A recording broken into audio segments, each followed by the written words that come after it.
الحمد لله كفى وسلام على عباده الذين اصطفى أما بعد فأعوذ بالله من الشيطان الرجيم بسم الله الرحمن الرحيم فاستبقوا الخيرات صدق اللہ العظیم. معزز سامعات، ماشاءاللہ سے یہاں بچیوں نے بہت اچھا پروگرام کیا اور آپ بھی دل جمعی کے ساتھ میں یہاں پر بیٹھی رہی.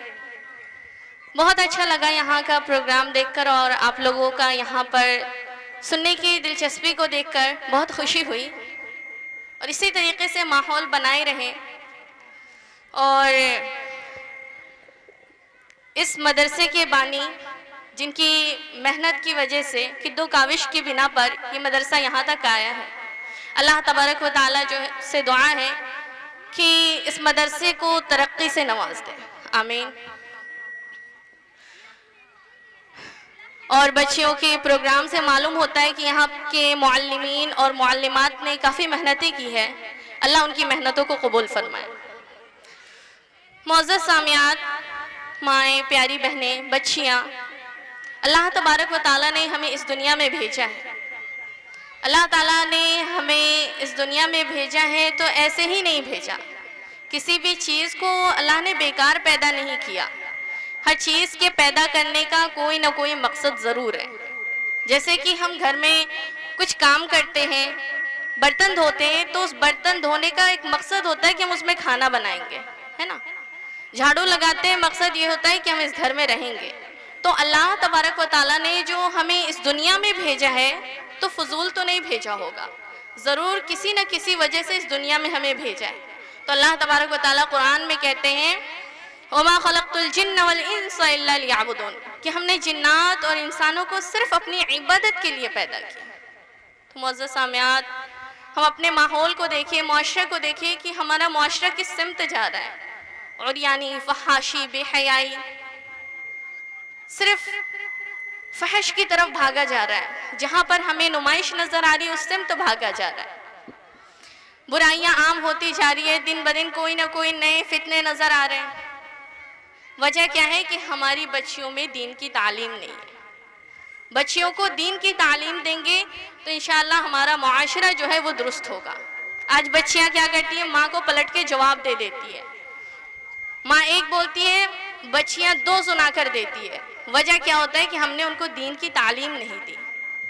تو یہ اسی صورت میں ہو سکتا ہے جبکہ ہم انہیں دین سکھائیں. بچیاں فرما بردار تبھی ہوں گی جب ہم انہیں دین سکھائیں گے. تو میں نے ایک آیت کریمہ پڑھی تھی، اللہ تبارک و تعالیٰ فرما رہے ہیں کہ خیر کے کاموں میں جلدی کرو. خیر کے کاموں میں جلدی کرنا ہے. جلدی کرنے کا کیا مطلب ہے؟ کیوں کہا گیا جلدی کرنے کے لیے؟ چونکہ یہ دنیا جو ہے بہت ہی معمولی ہے. جیسے کہ آپ مثال کے طور پر اذان ہوتی ہے اور اقامت کہی جاتی ہے اور اس کے بعد جو ہے فوراً نماز ادا ہو جاتی ہے. تو اذان اور نماز کے درمیان کتنا وقفہ ہوتا ہے؟ بس تھوڑی دیر کا وقفہ ہوتا ہے. تو جب ہم اس دنیا میں آئے تھے تو اس وقت ہمارے کانوں میں اذان اور اقامت کہی جا چکی ہے، بس ہماری نماز جو ہے وہ باقی ہے. تو سمجھ لیجئے کہ دنیاوی زندگی جو ہے بہت ہی تھوڑی زندگی ہے. انہی زندگیوں میں جو ہے ہمیں اعمال کرنا ہے، اللہ کے پاس جانا ہے. ہم سبھی کا یہ عقیدہ ہے کہ ہمیں اللہ تبارک و تعالیٰ کے سامنے جانا ہے. تو اس سے پہلے کیا کرنا ہے؟ ہمیں تیاریاں کرنی ہے. اللہ کے پاس جانے سے پہلے ہمیں تیاریاں کرنی ہے، دین کا کام کرنا ہے. آج کل کیا ہو رہا ہے ہمارے معاشرے میں؟ موبائل آ گیا ہے، اس میں جو ڈرامے لگتے ہیں تو پورا گھنٹہ نکل جاتا ہے، ہمارا ڈرامہ ختم نہیں ہوتا ہے نا. گھر میں ایک بات کرنے کے لیے آزو بازو کی دو چار عورتیں آ گئی، پورا دن اسی میں نکل جاتا ہے، شکوہ شکایت میں ہی نکل جاتا ہے. ہم کب نیکی کریں گے؟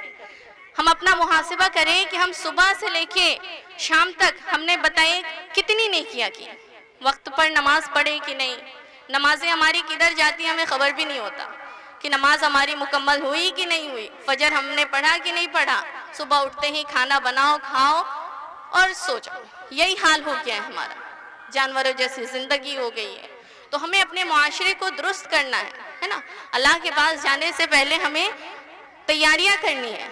ایک حدیث بتاتی ہوں، اللہ کے رسول صلی اللہ علیہ وسلم نے فرمایا کہ جب دنیا نہیں بنی تھی، یعنی کوئی انسان نہیں تھا، نہ ہی دنیا کا وجود ہی نہیں تھا خیر، تو اللہ نے سب سے پہلے جو ہے جنت اور جہنم کو بنایا اور حضرت جبرائیل امی سے کہا کہ جبرائیل جاؤ اور جنت دیکھ کر آؤ، کیسی ہے جنت۔ جب وہ جنت دیکھنے گئے تو وہاں کی جو فضائیں تھی، وہاں کی عیش و آرام، جو منظر تھا وہاں کا، وہ دیکھ کر آئے اور کہنے لگے اللہ تعالیٰ اس میں کون نہیں جانا چاہے گا، ہر کوئی یہی خواہش کرے گا کہ میں اس میں کیا کروں، چلا جاؤں۔ ہر انسان کی یہ خواہش ہوگی کہ میں جنت جاؤں گی، اور الحمدللہ ہماری بھی یہی خواہش ہے کہ ہم بھی جنت جائیں۔ اللہ تعالیٰ نے کہا جبرائیل اس کا راستہ دیکھ کر آؤ کہ جنت میں جانے کا راستہ کیسا ہے، جیسے کہ ہمیں گھر میں جانا ہے یا ہم اس جلسے تک آئے ہیں تو اس ایک راستے پر چل کر آئے ہیں، ہے نا۔ تو اللہ تعالیٰ نے کہا جبرائیل جاؤ اور اس کا راستہ دیکھو، راستہ کیسا ہے۔ جب انہوں نے راستہ دیکھا تو کہا اللہ تعالیٰ یہ تو پریشانیوں سے، مشقتوں سے بھرا پڑا ہے، اس پر چلنا تو بڑا ہی دشوار ہے، اب تو کوئی جنت نہیں آ سکتا، بہت ہی مشکل ہے کہ وہ جنت میں داخل ہو جائے، ہے نا۔ پھر اللہ تعالیٰ نے کہا کہ ٹھیک ہے جہنم دیکھ کر آؤ۔ جب وہ جہنم کو دیکھ کر آئے تو وہاں کی آگ جو ایک دوسرے کو کھا رہی تھی اور نہایت ہی سخت ترین چیزیں، عذاب وغیرہ دیکھ کر آئے تو کہنے لگے اللہ تعالیٰ اس میں کون جانا چاہے گا، وہ تو اتنا بھیانک ہے کہ اس میں ہر کوئی اس سے دور بھاگے گا، ہے نا۔ ہم 2-4 منٹ چولہے کے پاس بیٹھ جاتے ہیں تو کتنی گرمی لگتی ہے ہمیں، اور ہم چاہتے ہیں کہ کب ہمارا کھانا بنے اور کب ہم وہاں سے چلے جائیں۔ تو حضرت جبرائیل آئے اور کہنے لگے اللہ تعالیٰ اس میں تو کوئی نہیں جانا چاہے گا۔ اللہ تعالیٰ نے کہا کہ اچھا ٹھیک ہے اس کا راستہ دیکھ کر آؤ، یعنی جہنم جانے کا کیا راستہ ہے۔ حضرت جبرائیل امی پھر گئے اور راستہ دیکھیں تو کہنے لگے واپس آ کر اے اللہ اس سے تو کوئی نہیں بچ سکتا، یعنی اس کے راستے میں اتنی چمک دمک ہے، اتنی عیش و عشرت ہے، آرام ہے، صرف زندگی پورا سکون ہے اس راستے میں، اتنا اطمینان ہے کہ اس راستے میں اگر انسان جائے گا تو بس بہکتا ہی جائے گا، بہکتا ہی جائے گا۔ ادھر زنا ہے، جھوٹ ہے، غیبت ہے، گناہ ہے، میوزک ہے، یہ ساری چیزیں اسی سمت ہیں۔ اور آج کل ہر گھر میں کوئی ایسا گھر نہیں ہے جس میں میوزک نہ بجتا ہو۔ اللہ کے رسول صلی اللہ علیہ وسلم کی حدیث ہے کہ حضرت انس رضی اللہ عنہ نے ارشاد فرمایا کہ اس امت میں بھی دھسائے جانے کا، چہرے کے بگاڑ دیے جانے کا عذاب ہوگا۔ کن لوگوں کو؟ جب شراب پی جائے گی اور میوزک بجایا جائے گا اور گانے پر ناچنے والی کو بلایا جائے گا، اس وقت یہ عذاب ہوگا۔ آج ہمارا ماحول دیکھیے، ہر گھر میں گانا بجتا ہے، ہر گھر میں میوزک ہے، اور ذرا بھی خیال نہیں ہوتا کہ ہاں یہ میوزک حلال ہے یا حرام ہے۔ آج لوگ اسٹیٹس لگاتے ہیں اور وہ گانے لگا دیا کرتے ہیں، جانتے ہیں اس سے کتنا گناہ ہوتا ہے؟ جو ہم سنے اس پر بھی گناہ، اور جو اس کو سنے گا اس کا گناہ بھی ہم ہی کو ہوگا، یہ گناہ جاریہ ہو جائے گا۔ اللہ تعالیٰ ہماری حفاظت فرمائے۔ تو معزز سامعین، میں آپ کو بتانا چاہ رہی ہوں کہ ہمارے پاس جو ہے وقت بہت کم ہے، اللہ تبارک و تعالیٰ کے پاس جانا ہے، اس لیے اعمال کر لیں، اللہ تعالیٰ کو ہم اپنے اوقات دے دیں، اپنی زندگی ہم ایسی بنا لیں گویا کہ ہم اللہ کے راستے پر چل رہے ہیں۔ اگر ہمیں جنت کی خواہش ہے، اللہ سے ملاقات کرنی ہے، تو ابھی تہیہ کر لیں کہ ہم اپنی زندگی میں دین کو لے آئیں گے، اور یہ کب ہوگا؟ جب ہمیں دین کی تعلیم ملے گی، ہے نا۔ اللہ کے رسول صلی اللہ علیہ وسلم دین کی تعلیم دیا کرتے تھے صحابہ اکرام کو۔ دین ہم تک کیسے پہنچا؟ بڑی مشقتوں سے، صحابہ اکرام نے کتنی بڑی بڑی مشقتیں اٹھائی ہیں، بھوکے رہے ہیں، ہے نا، تب ہمارے پاس یہ دین پہنچا ہے۔ اور آج ہم کیا کر رہے ہیں؟ سونے میں، گناہوں میں گزار رہے ہیں اسے۔ تو ہم جنت کی فکر کریں، اللہ تبارک و تعالیٰ کی بن جائیں۔ اور ایک اور حدیث میں آپ کے سامنے بیان کرنا چاہتی ہوں کہ ایک شخص ہوگا قیامت کے دن جسے لایا جائے گا، اس نے تقریباً 60 سال کی نمازیں لے کر آئی ہوگی، 60 سال کی اس نے نمازیں لے کر آئی ہوگی اللہ کے سامنے، یعنی 5 وقت کی نماز وہ 60 سال کی عمر تک پڑھا ہے۔ 10 سال میں جو ہے نماز فرض ہو جاتا ہے۔ اللہ کے رسول صلی اللہ علیہ وسلم کی حدیث ہے کہ جب بچہ 7 سال کا ہو جائے تو اسے نماز کا حکم دو، اور جب وہ بچہ 10 سال کا ہو جائے تو انہیں نماز چھوڑنے پر مارو اور ان سے نماز پڑھواؤ، ہے نا۔ آج ہمارا حال کیا ہے کہ مائیں شکایت کرتی ہیں بچے تو سوتے رہتے ہیں، پڑھتے ہی نہیں ہیں، ان کو بولو نماز پڑھنے کو نہیں پڑھ رہے، ہے نا۔ تو کیا حل ہے ان کا؟ ایک مولانا سے پوچھا کہ عالم صاحب بتائیے کہ کیا حل ہے اس کا؟ بچے سوتے رہتے ہیں، فجر میں اٹھتے نہیں ہیں، ہماری کیا قصور، ہم تو اٹھا بھی دیتے ہیں، نہیں اٹھتے وہ۔ انہوں نے کیا جواب دیا کہ آپ جو ہے ایک بات بتائیے کہ اگر آپ کے گھر میں آگ لگ جائے اور آپ کا بچہ اس گھر میں سویا ہوا ہو تو آپ کیا کریں گے؟ اس خاتون نے کہا کہ میں اس بچے کو جگاؤں گی۔ عالم نے کہا کہ اگر وہ نہ جگے تو انہوں نے کہا کہ میں اسے مار کر گھسیٹ کر گھر سے باہر نکالوں گی۔ تو انہوں نے کہا یہی مثال ہے کہ جہنم میں اگر آپ نے آج اپنے بچوں کو سوتا ہوا چھوڑ دیا تو کل قیامت کے دن وہ جہنم کی آگ میں چلے گا، ہے نا؟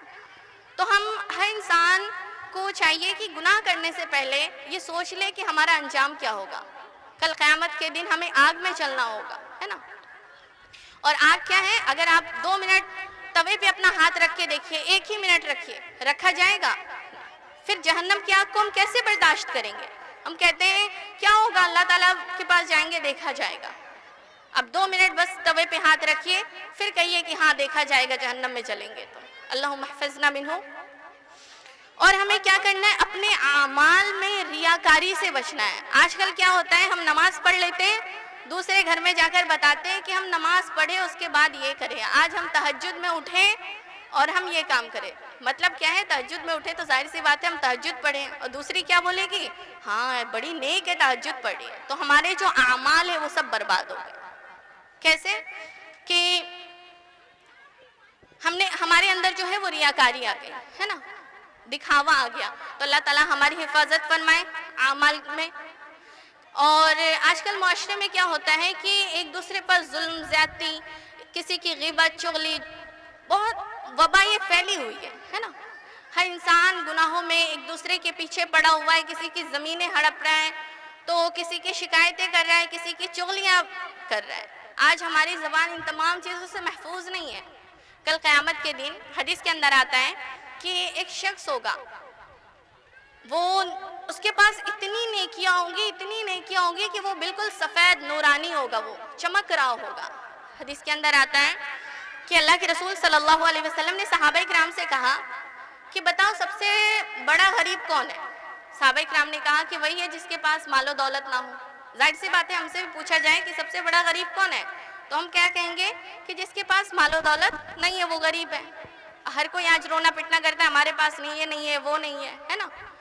تو صحابہ کرام نے بھی یہی جواب دیا۔ اللہ کے رسول نے کہا نہیں، سب سے بڑا غریب کون ہے کہ قیامت کے دن اس کے پاس سب سے زیادہ نیکیاں ہوں گی لیکن وہ کسی کا دل دکھایا ہوگا، کسی کی چغلی کیا ہوگا، کسی کی غیبت کیا ہوگا، کسی پر ظلم کیا ہوگا، شوہر اپنے بیوی کا حق ادا نہیں کیا ہوگا، بیوی اپنے شوہر کا حق ادا نہیں کری ہوگی، بچوں کا حق ادا نہیں کی ہوگی، تو ایسے عالم میں والدین کا حقوق بچوں نے ادا نہیں کیا ہوگا، تو ایسے عالم میں اسے چاروں طرف سے گھیر لیا جائے گا اور ہر کوئی آئے گا اور کہے گا اللہ تعالیٰ اس نے مجھ پر یہ ظلم کیا، دوسرا آئے گا وہ کہے گا اللہ تعالیٰ اس نے مجھ پر یہ ظلم کیا۔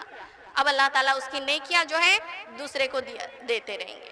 ایسے کرتے کرتے ایک شخص آئیں گے اور کہیں گے اللہ اس نے مجھ پر ظلم کیا، اللہ اس کی نیکیاں اسے دے دیں گے۔ آج ہم کسی پر ظلم کرتے، کل قیامت کے دن ہماری نیکیاں اٹھا کر انہیں دے دی جائے گی۔ کتنی محنت لگتی ہے نیکیاں کرنے میں، اور وہ نیکیاں ہم آسانی سے وہاں لٹاتے رہیں گے۔ اللہ اکبر۔ کہتے ہیں کہ پوری نیکی اس کی ختم ہو جائے گی، ایک بھی نیکی اس کے پاس بچے گی نہیں، اور قرضدار کھڑے ہوں گے کہ اس نے مجھ پر ظلم کیا تھا اللہ تعالیٰ، اس نے مجھ پر عیب لگایا تھا، اب کیا ہوگا؟ اب وہ نیکی کہاں سے دے گا؟ تو اس کے جتنے بھی گناہ ہوں گے، جو مطالبہ کرے گا کہ اس نے مجھ پر ظلم کیا تو جتنے گناہ اس کے ہوں گے اس شخص پر لاد دیا جائے گا۔ اس طریقے سے اسے جہنم میں گھسیٹتے ہوئے ڈال دیا جائے گا، ہے نا؟ اللہم احفظنا منہ۔ آج ہم کیا کرتے ہیں؟ ہر ایک بات پہ رونا پٹنا ہوتا ہے، ہمارے ساتھ میں یہ نہیں ہوتا ہے وہ نہیں ہوتا ہے، اور ہم اللہ کی مرضی پر خوش نہیں ہوتے، ہے نا؟ اللہ تعالیٰ کیا چاہتے ہیں کہ اللہ تعالیٰ کہتے ہیں قرآن کے اندر وَاسْتَعِينُوا بِالصَّبْرِ وَالصَّلَاةِ، کہ صبر اور نماز کے ذریعے سے مدد چاہو۔ آج ہم کیا کرتے ہیں؟ اگر ہمیں کوئی بھی پریشانی ہوتی ہے ہم پڑوس سے جا کر کہتے ہیں ہمیں یہ ہو رہا ہے وہ ہو رہا ہے، یہ مصیبتیں وہ مصیبتیں، یہ چیز گم ہو گئی وہ چیز گم ہو گئی، ہے نا؟ لیکن اللہ کیا کہتا ہے کہ وہ کام کرو، یعنی صبر کرو اور نماز پڑھو۔ آج یہ عالم ہے کہ ہم رونا پٹنا چالو کر دیتے ہیں۔ اللہ تعالیٰ جو ہے ہمارے لیے کبھی بھی غلط نہیں چاہتا، اللہ ہمارے لیے بہترین چاہتا ہے۔ ہم اپنے لیے سوچتے کہ ہمیں اچھا ہو، لیکن اللہ اچھا نہیں بلکہ بہترین ہمارے بارے میں سوچتا ہے۔ میں ایک مثال دیتی ہوں آپ کو کہ ایک شخص جو اپنی زندگی کی ساری مال و دولت کو جمع کر کے ایک تجارت میں لگا دیتا ہے اور تجارت جو ہے دوسرے ملک میں رکھتا ہے کہ وہاں جا کر بات کریں گے اور وہاں پر تجارت کریں گے. اب وہ شخص جو ہے وہاں سے چلا جاتا ہے. جاتے جاتے جو ہے اسے ہوائی جہاز کا سفر کرنا ہوتا ہے تو صبح تیار ہو کے گاڑی میں بیٹھتا ہے اور جانے لگتا ہے. اب وہ راستے میں ٹریفک جام ہونے کی وجہ سے وہ جا نہیں پاتا اور اس کی ہوائی جہاز جو ہوتی ہے وہ ٹیک آف ہو جاتی ہے، یعنی اڑ جاتی ہے. اب یہ بیچارہ اپنے آپ کو کوسنا شروع کرتا ہے، میرے ساتھ میں یہ ہو گیا وہ ہو گیا، میری تو زندگی لٹ گئی، میرا تو ہر کام ہی برا ہو جاتا ہے، اللہ تو میرے لیے کچھ خیر ہی نہیں چاہتا. طرح طرح سے کوسنا شروع کرتا ہے. اچانک تھوڑی دیر میں خبر معلوم ہوتی ہے کہ کیا ہوا کہ وہ جو ہوائی جہاز جو اڑی ہے وہ راستے میں ہی کریش ہو گئی ہے، پھٹ گئی ہے، آگ لگ گئی ہے اس میں. اب وہ انسان کہتا ہے اللہ تیرا شکر ہے تو نے مجھے اس سے بچا لیا. تو اللہ کیا چاہتے ہیں ہمارے لیے کہ ہمارے ساتھ بہترین ہو، لیکن ہم ناشکری کرتے ہیں، ہے نا. اللہ سے شکر طلب کریں، اللہ سے مانگیں. وقت بہت زیادہ ہو گیا ہے اور کافی آپائیں آئی ہوئی ہیں، معلمات آئی ہیں، آپ کے سامنے ان کا بیان ہوگا. تو میں اپنی بات کو یہیں پر ختم کرتی ہوں. انشاءاللہ تعالی ہم جو کچھ بھی یہاں پر سنے ہیں اس کو عمل کی نیت سے سنیں اور عمل کرنے، اللہ تعالی ہمیں اور آپ سبھی کو عمل کرنے کی توفیق عنایت فرمائے. وما علینا الا البلاغ.